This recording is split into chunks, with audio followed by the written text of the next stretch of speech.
여러분들은 장미꽃이 어떤 색상인지 아시나요? 네, 대부분 빨간색이라고 답변해 주셨을 거예요.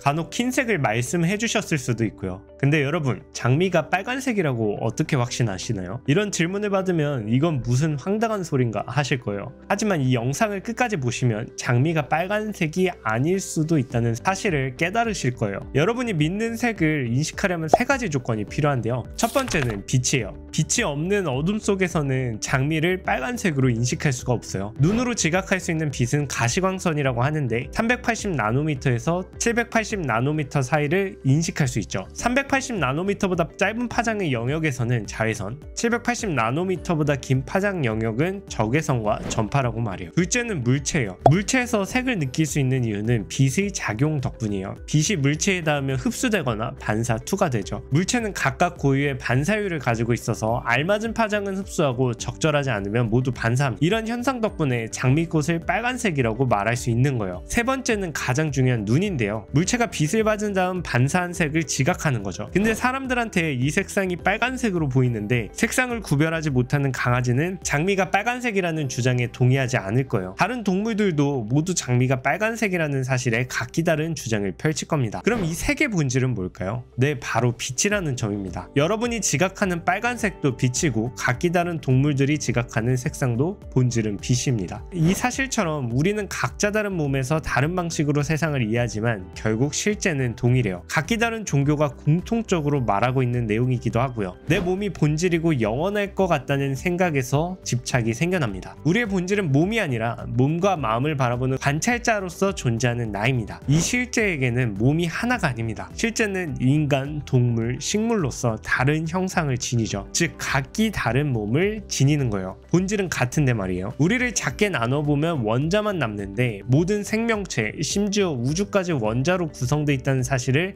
이전 영상에서 말씀해 드렸어요. 네, 우리의 본질은 모두 같습니다. 그러니까 미물이라도 소중하게 여기라고 많은 종교에서 말하고 있는 거예요. 우리가 지닌 나라는 개인에 대한 집착에서 벗어나면 진짜 실제가 보이기 시작합니다. 내 몸이 전부라고 생각하고 눈이 주는 정보에만 집중하지 말고 이제는 몸 안에 있는 본질에 주의를 기울여 보세요. 그러려면 지금 현재 나라고 믿는 자아를 이해해야 합니다. 일주일 동안 내가 어떤 행위를 하고 안 하는지 관찰해 보세요. 관찰한 내용은 종이에 써보세요. 어떤 행동을 하고 안 했는지, 그리고 그 행동을 한 원인은 무엇인지 상세하게 작성하시면 좋습니다. 예를 들어 블로그에 글쓰기를 적었다면 그 옆에 부수입을 창출하기 위해 작성함, 이런 식으로 적으시면 되겠죠. 작성한 내용을 토대로 모든 행동의 동기와 결과를 살펴보면 그 기준이 고통과 행복에 있음을 깨닫게 되실 거예요. 근데 내가 행복해지기 위해서 추구하는 것들이 본질적으로는 고통을 초래한다는 사실을 발견하셔야 해요. 블로그 글쓰기 목적이 돈이 되는 순간 수익에 따라 그 행위의 지속성이 결정됩니다. 그리고 돈에 집착하게 되죠. 돈을 버는 게 행복이라고 하는데 그 자체가 고통이 될 수 있음을 깨닫는 순간 여러분의 삶이 큰 폭으로 바뀌기 시작할 거예요. 이렇게 나 자신을 이해한 다음 자기 신념으로부터 벗어나야 해요. 사람은 누구나 나는 어떠어떠한 사람이야 라고 자신을 정의해요. 최근에 유행한 MBTI만 살펴봐도 자신을 일정한 기준으로 정의하고 그 기준에 따라 행동하죠. 근데 이런 정의는 내 참된 자아를 모르기 때문에 내리는 거예요. 나라는 영혼의 본질은 한계가 없는데, 그리고 몸도 하나로 정해져 있는 게 아니고 지금은 나라는 사람으로 보이지만 사실 내 옆에 있는 사람도 같은 영혼에서 비롯됐다는 사실을 깨달으면 오감으로 지각하는 것들과 경험에 기반해 자신을 정의 내리지 않게 됩니다. 그 신념이 결국 자신만의 감옥이 되기 때문이죠. 그 감옥에서 탈출하려면 자신이 어떤 한계를 정하고 있는지를 알아야 해서 이번 영상에서 자기 분석법을 제가 공유해 드린 겁니다. 여러분은 한계가 없는 순수한 존재들이에요. 그걸 자각한 사람들이 분명 비슷한 조건에서 태어났음에도 누군가는 부처가 되고 누군가는 예수가 되기도 하죠. 이런 위대한 분들과 우리의 차이는 내면의 실제에 대해서 얼마나 알고 있는지 여부예요. 그리고 자신이 깨달은 내용에 대해 각기 다른 가르침을 주셨죠. 부처님은 인간은 누구나 부처가 될 수 있고 인간의 마음은 부처의 마음과 같다고 말씀하셨어요. 예수님은 마태복음 5장 8절에서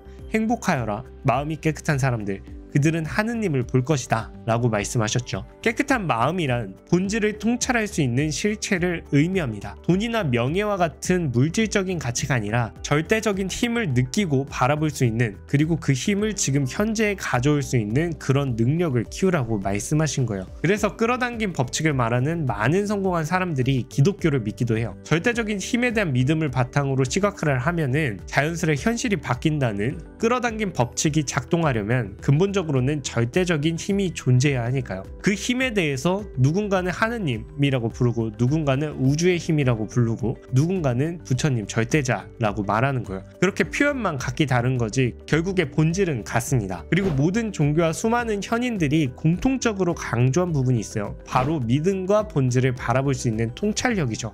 이 두 가지가 모두 명상을 통해서 실현 가능합니다.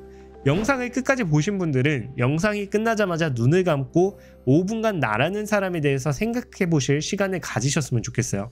명상을 통해 나는 나를 어떻게 정의하고 있고 그 정의가 나라는 실체를 규정하지 못한다는 사실만 느끼셔도 여러분은 신적인 존재가 될 수 있습니다. 오늘 말씀드릴 내용은 여기까지고요. 다음 영상에서도 내면에 숨겨진 힘을 어떻게 현실로 끌어당길 수 있는지 그 방법을 공유하도록 하겠습니다. 오늘 영상도 유익하셨으면 좋아요와 구독 꼭 부탁드리고요. 다음 영상에서도 좋은 영상으로 찾아뵙겠습니다. 감사합니다.